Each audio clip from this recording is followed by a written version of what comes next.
Hi everyone, my name is Chris. I'm an American living out my midlife crisis in the Netherlands. Stick around while I share the details of how I left the United States, escaped Trump, and started a brand new life in the Netherlands. I grew up in Redwood City, California, right in the San Francisco Bay Area. And I grew up next to the house that my great-great-grandparents built in 1855. They immigrated from Ireland, and it was during the potato famine. And they showed up in San Francisco hoping to find gold like lots of people in the 1840s and 50s. But instead, they landed a few acres in a town that had yet been established and started homesteading there. My ancestors left Ireland in search of a better life, and now many Americans are doing the same thing, although in reverse. Many are searching for a new and better life in Europe, where a lot of their ancestors came from. And this is, of course, in large part due to Trump's America and the decline of what's happening right now. The last few months have been nerve wracking, to say the least, and have put a lot of people on edge. And some people that were maybe thinking about doing something like this in the past have now escalated their timelines and are moving quickly. Other people that have never thought about moving out of the United States before have now started to consider the possibility. I lived a pretty simple life growing up. I did the normal kid things and played on the street and rode bikes and things like that, and had a fairly normal life, is what I would call it. And I went off to college and went to Sacramento State and saw a whole different part of the state for a while, which was fun. And then following college, I started a number of different careers. And the career that really stuck was the wine industry. I started in tasting rooms and I worked my way up through different jobs in the wine club, or I worked in events and managed weddings and Airbnbs that are associated with the wineries and all that stuff. And it was a pretty good career, but I always struggled to make ends meet. It was always just a paycheck to paycheck kind of career. My last 2 years I spent working in a vineyard management company. And so instead of working on a daily basis with the general public and doing customer service and sales and managing teams that way, I switched to kind of the back end and the growing side and started working with vineyard workers as well as winery owners and things like that. It was really different than what I had done before, and I thought that maybe that job would open up some other opportunities to me down the road. But they really didn't ever come around. And I really think that I started having my midlife crisis in the middle of this job. And I'd spent the better part of 2 decades working on a career in this one industry. And it had never really materialized into anything fantastic. And I think that was really starting to eat at me and make me wonder, am I really doing the right thing right now? Is this the place that I'm supposed to be? And what does this look like in the future? And how do I get to a point where I can actually retire someday and make enough money to make ends meet and not be struggling so much paycheck to paycheck?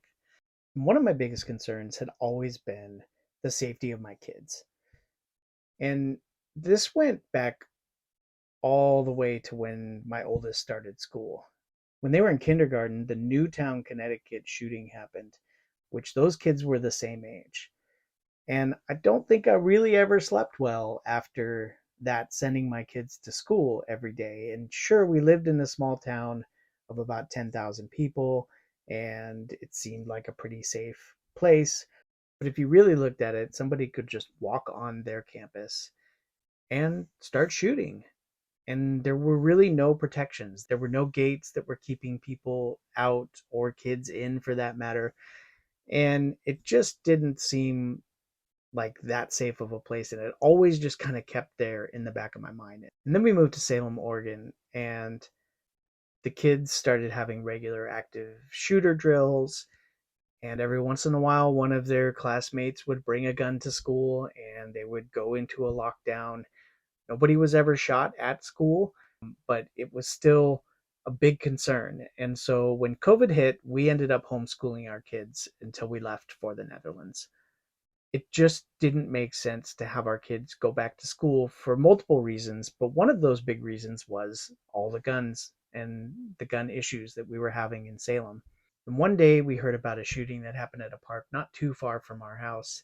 And I learned that my oldest drove by just about 10 minutes after it happened. And I just kept thinking, had this just been a few stoplights different, or they left the library a little bit earlier where they were, or whatever it was, this could have been a very dangerous situation for us to be in. I think the safety of my kids really started to play a more important role in my thought process when they both came out as queer.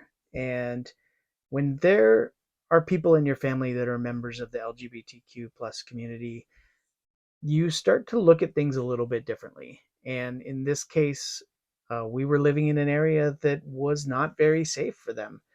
And we thought that, Oregon was this blue state that had protections for the queer community. And I still think that, if you live in Portland and kind of never leave the Portland area, that you're probably going to be okay for the most part, because the people that want to do harm to you are generally not in the city of Portland.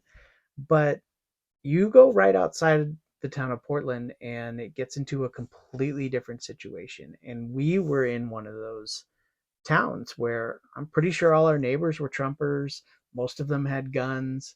We were a little bit scared to fly our pride flag, but we did it anyway. And I drove this big red truck and I had a pride sticker on it. And I can't tell you how many people in big trucks with Trump flags or 3% stickers or Oregonian stickers came up next to me and just stared me down. And one day I even had a guy pull up next to me on the highway and show me his gun. And I knew it was absolutely from that pride sticker being on the back of my truck. So eventually I had to take it off. And I felt really bad about that, because if you can't support your family by having a sticker on the back of your car, you are not in a safe place. And this is how we felt. We were not safe. And I remember one other time I was working for the Vineyard Management Company, and I was up in Washington, not far out of Vancouver. And I was bringing a tractor back from a project we had up there. And it was during Pride Month, so I had a Pride bracelet on my hand, and it was one that my kid made out of yarn. I stopped and got gas at this gas station, and I'm driving this giant diesel truck. I'm towing a trailer with a tractor on it. I mean, I look about as, intimidating as you can, except that I'm not this very big guy, right? And this guy pulls up at the other pump across from me, and he sees my bracelet, and he is just staring me down. And he wants to do me harm because of this bracelet that I'm wearing. And I was like, this is ridiculous. I can't believe this. This is the situation that we're in, and that, my kids have to deal with this. Like, I'm not even part of the LGBTQ community, and I'm getting this kind of crap. I just couldn't take it. It was just too much.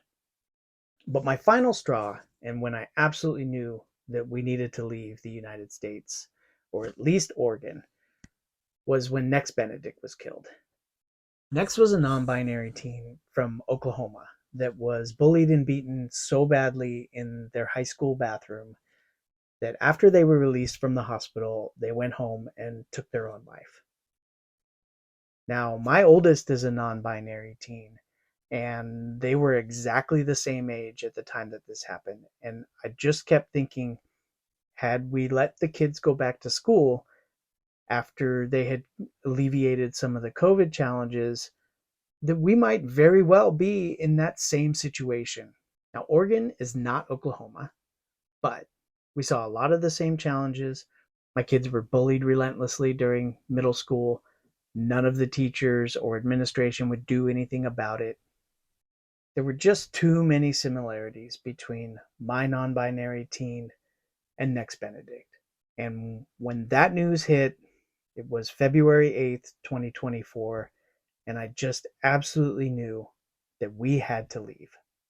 At the very least, we had to leave Oregon because we were having so many issues there. So, what do we do about it? Well, it's not so easy to just pack up and leave the country, and a country that you've spent so many generations in. But it was something we were considering for sure. In the meantime, we thought, well, maybe we should pack up and move to a really blue state, something like Vermont or maybe Minnesota would offer us some kind of buffer. And at this point, we already knew that Trump was running for president for 2024. I also knew that he was going to win. There was no way that Biden had the support.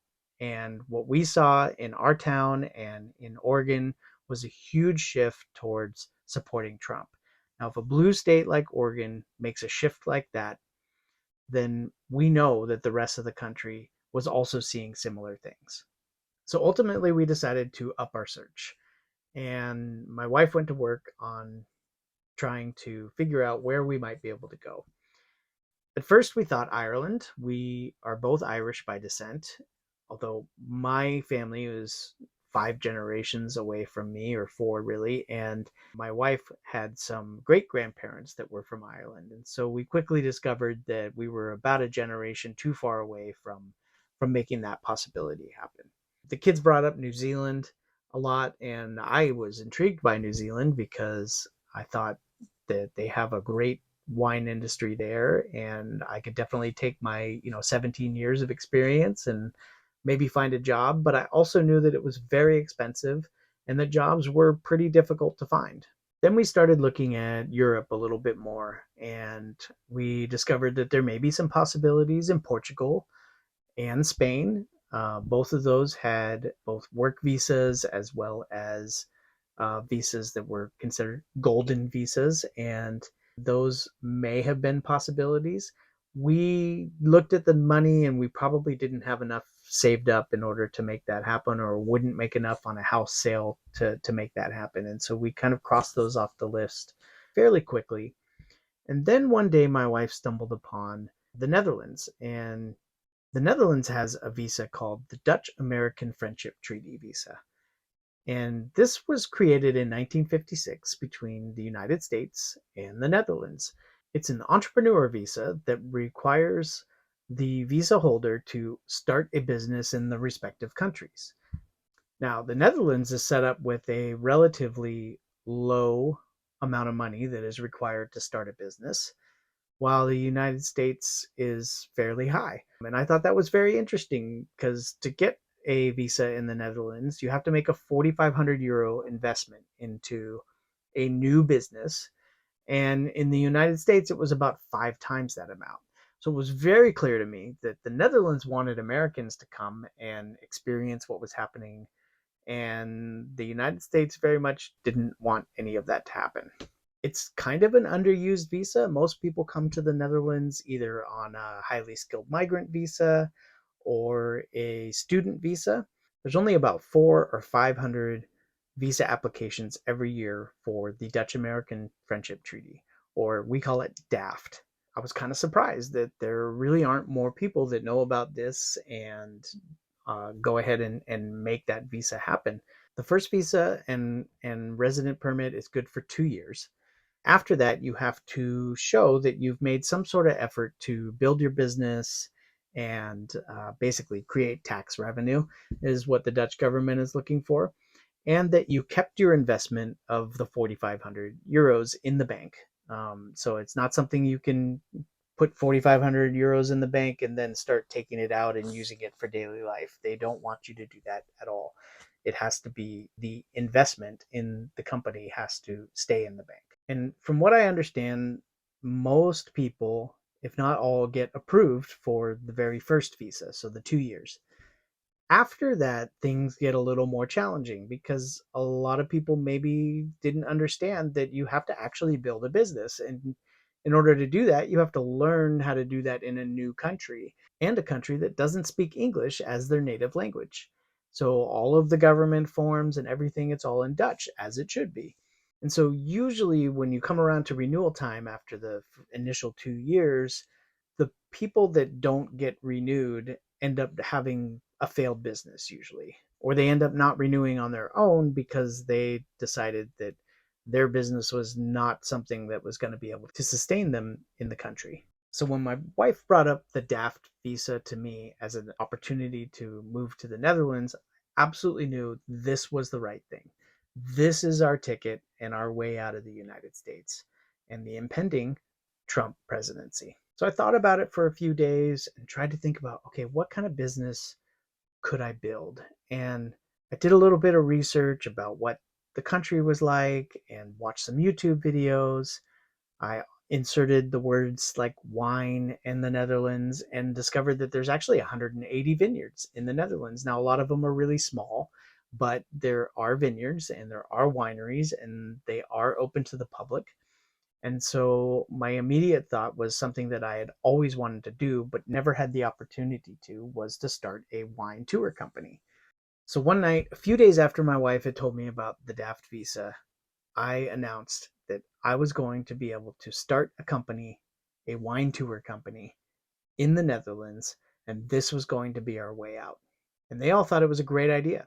And so, what were the next steps? Well, the next thing we had to do was get a hold of an immigration attorney and figure out whether this was actually a viable thing. Would we be able to bring the entire family and start a business like a wine tour company and actually get access to the Netherlands? So, a few weeks after Next Benedict's death, we found a way out. In late February 2024, we made an appointment with an immigration attorney for March 19th, 2024. At that meeting, we were going to find out if this was going to work or not. The 3 weeks waiting for that immigration attorney meeting, it was terrible. We were trying to figure things out, and it's kind of that in between time when you're like, okay, I want to start packing or I want to start selling things, but I actually don't know if this is going to work or not. And so it was just kind of this in between period where we were kind of stuck. And so instead, we just consumed YouTube videos on the Netherlands and then also got started with our Duolingo learning. So the day finally came, March 19th, 2024, and we had an appointment with our lawyer, and it went incredibly well. They said that as long as we got to the Netherlands before our oldest turned 18, we would be able to put everybody on the visa and indefinitely. As long as the kids were dependent on us, they could stay on the visa. So living at home and not making a lot of money or getting married or anything like that, they can stay on the visa, which was just incredible news. The scary news was that it was already March 19th and my oldest turned 18 on May 15th. And we wanted to give ourselves a couple weeks of buffer in case some of the appointments once we arrived didn't work out or we had to reschedule them for some reason. So we set a date of May 1st that we had to be done and get on a plane to the Netherlands. This was just 44 days. That is an incredibly tight timeline to sell everything that you have, donate what you can't sell, pack up the rest on pallets and in boxes that you're going to send, and get on a plane and get out. I don't know what we were thinking, but somehow we made it happen. Some of the things we had to do, like get our birth certificates and marriage certificates apostilled, which is a process where the state government of the issuing document puts a sheet on it and basically says, yes, this is an official document. It's required for getting registered in the Netherlands. And so, some of these things could take up to a month. And we were a little concerned about our timeline. So we immediately got to work on that. We also had pets to bring with us and tried to figure out different ways that we could make that happen that was relatively affordable. We ended up using a pet transporter because it was just easier to hand them off to somebody else and kind of let them do everything from plane travel to the USDA certifications that need to happen and the vet visits and all that kind of stuff. We also had 4 cars that we needed to sell. I thought about importing one of them because I had just made this really cool Jurassic Park Jeep for my youngest, and unfortunately ended up selling that. But it was one of those things where I'm like, okay, do we put it in storage and try and figure out how to get it over to the Netherlands a little bit later? Because as long as you bring something over within a year, you don't have to pay the taxes on it. It's considered you're moving with that item. But ultimately, it just didn't work out, and so I ended up selling it to a Jurassic Park enthusiast, and he was very happy to get the Jeep. Now, like I mentioned, 44 days is an absolutely ridiculous timeline, and most people plan years, if not months, for a move like this. And while I don't recommend 44 days to make something like this happen, it just shows that you can actually do it and it can be done. Now, that doesn't mean that it was easy. We were totally stressed out the entire time. And I actually worked 3 of those weeks during the 44 days before I quit my job. So it was a big thing to try and get everything done on the weekends. And then for the 3 weeks I had remaining, basically to get everything sold and done. But my point is that it can be done on a shorter timeline. So if you were sitting in the United States right now and trying to figure out, how do I leave? How do I get out of this crazy thing that's happening right now in the States? This could be an option for you. Now, I do want to stress, you have to have a good idea for a business. And my business of O'Connell Tours is not just tours anymore. It started out as wine tours. And while I will do some of those this summer, I got my business started in basically December of last year. And let me tell you, there is zero tourism happening when there's 8 hours of daylight and nobody's coming to this dark, cold, rainy place. But people are leaving. And what I discovered is I had an 8 passenger van and I live way outside of the main area where people live. And those people need to get to the airport either for vacations or for work. And so I added this kind of airport business to my tour business, and it has worked wonderfully. And so what I did was discover a need during a time when I had no business and advertised that need. Now, what I'm finding that we're getting into the spring is that a lot of those people that took airport trips with me have family coming into town this spring and summer, and we're going on tours. So one business kind of fed the other business, if you will. The other thing that I'm doing is I have started meeting new arrivals to the country at the airport and helping them with luggage, because if they're anything like us, we showed up with 17 bags and 4 guitars. And it is nearly impossible to push those carts through the airport and to your transportation. So I meet people there, I help them with their luggage. If they have kids, I give them time to install their car seats. It's just a very lower stress way of arriving to the country. And once we get to their destination of either a temporary stay apartment or their new house, if they were lucky enough to get a new house, I help them out.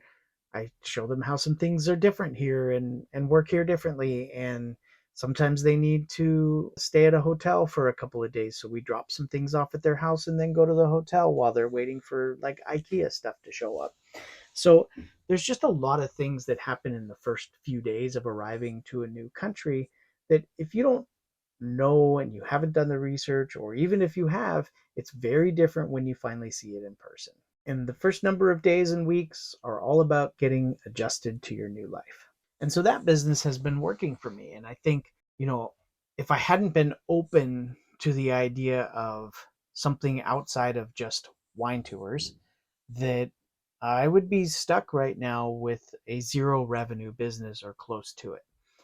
And instead, I've seen over 75 clients in the last few months that have all had great experiences with me. And a lot of those people are going to be repeat customers when they come time to look for some sort of tour.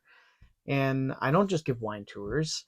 I have expanded my ideas on tours from wineries to include things like distilleries and breweries, but also I go to city tours and I'll go take people to the beach, or if they want to go see windmills and castles and cheese farms, I will go and do that. And so basically, anywhere somebody wants to go in the Netherlands, I can take them there. And a lot of people come to the Netherlands and never leave the city of Amsterdam. And I think that's a real shame because there are so many great things to see, but a lot of people don't want to deal with the public transportation to get to those places, especially if you're an American and haven't lived in a big city.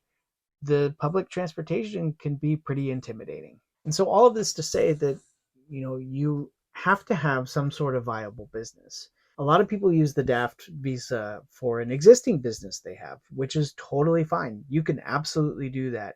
And even if that business is based in the United States, you just have to start the company here and then transfer your clients over to that business. So there are ways that you can use the visa and use your existing business or clients and come to the Netherlands and be here for an indefinite period of time. And so if you think that this is something that you might want to do, then do a little research about what the needs are in this country and see if you can match up your skill set to those needs, and you might very well be able to build a great business here. So, this is a new series that I've put together for Americans who want to escape Trump. In future videos, I will go over things like what my daily life looks like and how you can build a better business here. What are the kinds of things that I've done over the past few months to get my business name out there? And let me tell you, it's very different than what I experienced in growing businesses and marketing businesses in the United States. Some other things that I think that we'll talk about in the future are learning Dutch and the language barriers that we sometimes run into, the public transportation and how to go about using that, because it is different. A lot of people want to know about how hard it is to build a life as an expat. And let me tell you, this is not an easy thing to just show up at your house and then make friends with your neighbors.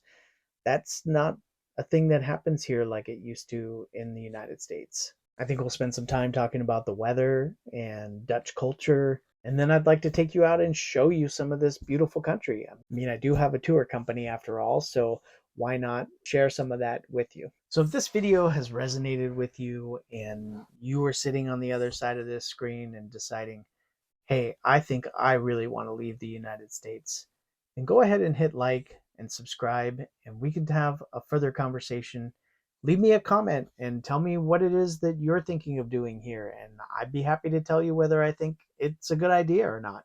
And most importantly, if you like this content, please share it with your friends and family. I'm just trying to get the word out that there are opportunities to leave the United States. I know that in the immediate days after Trump took office, that was one of the most Googled phrases was, how do I leave the United States? And most Americans came up with not a whole lot because there really aren't a lot of ways out of the country if you don't have a lot of money. And I'm not saying that this move was cheap by any means. We spent a lot of money on the move and to get settled here, but there are ways to do it that are less expensive than we did. And also, we're a family of four. If you're just an individual or a couple, it's going to cost a lot less to do all the things that we did. So I hope you'll stick around and enjoy some future videos of mine while I talk about my midlife crisis in the Netherlands.